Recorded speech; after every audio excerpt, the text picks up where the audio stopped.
It's April, and I appreciate your contest. I do want to talk to you about addictions, and do have a lot of stories to tell of my own. I'll tell a couple.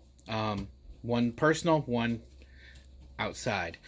Um, my birth father was in the wartime, and came back, had terrible PTSD.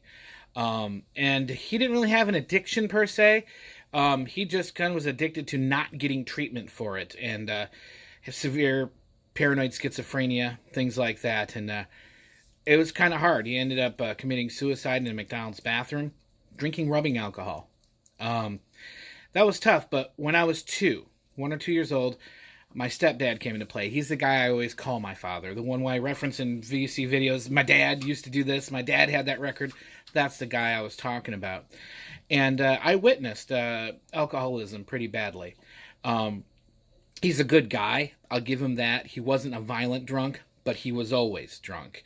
There wasn't a day where he didn't come home from work and he would stop in and then leave. I was alone at night most nights. My mother worked second shift. He'd come home and they'd take off, go to the VFW and go to the bar and come home drunk and then argue with my mom and be belligerent and pass out and then wake up and go to work the next day. And that was a regular cycle every single day.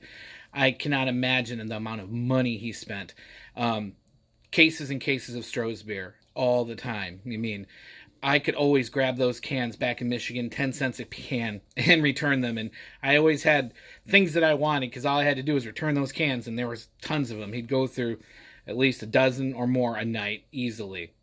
Weekends were even worse. And that was that way most of my life growing up. It was very rare I talked to the man sober, as he was just a sober human being.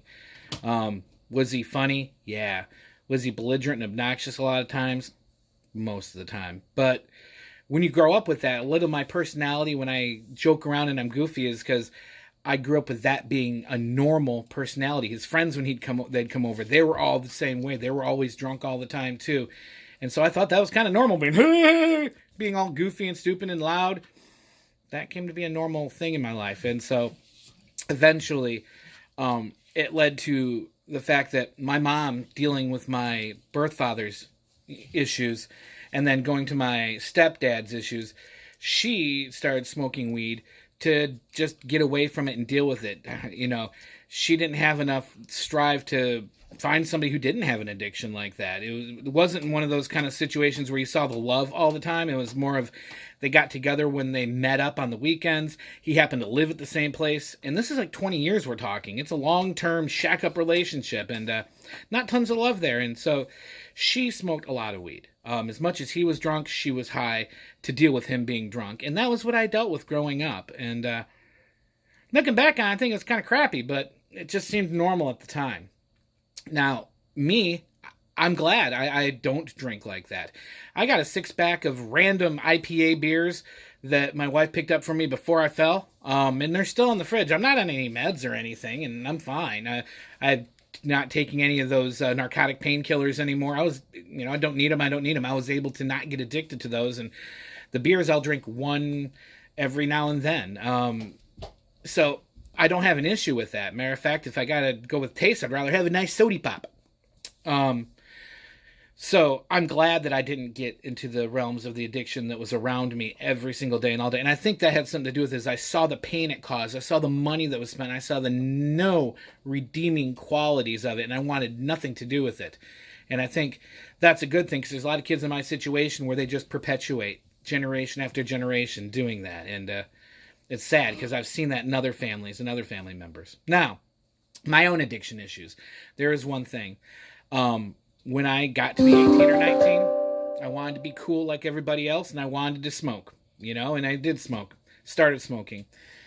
But I think it's been 5 years now.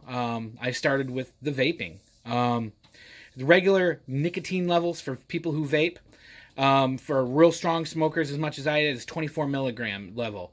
And I've slowly been going down to where it's now more of a non-physical addiction. It's more of a mental addiction. I still vape. I still have my vape.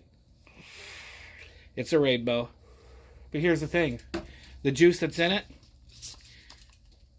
1 milligram. They don't make it any lower. It goes from 24 to 1. It's about as low as nicotine gets, without having none. I might just have none on the next time. It's more of a passive thing I do just to get by.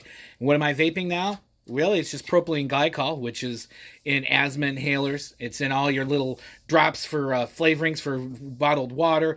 Propylene glycol has had decades of research is not harmful to the human body. And the other half is, if you look on there,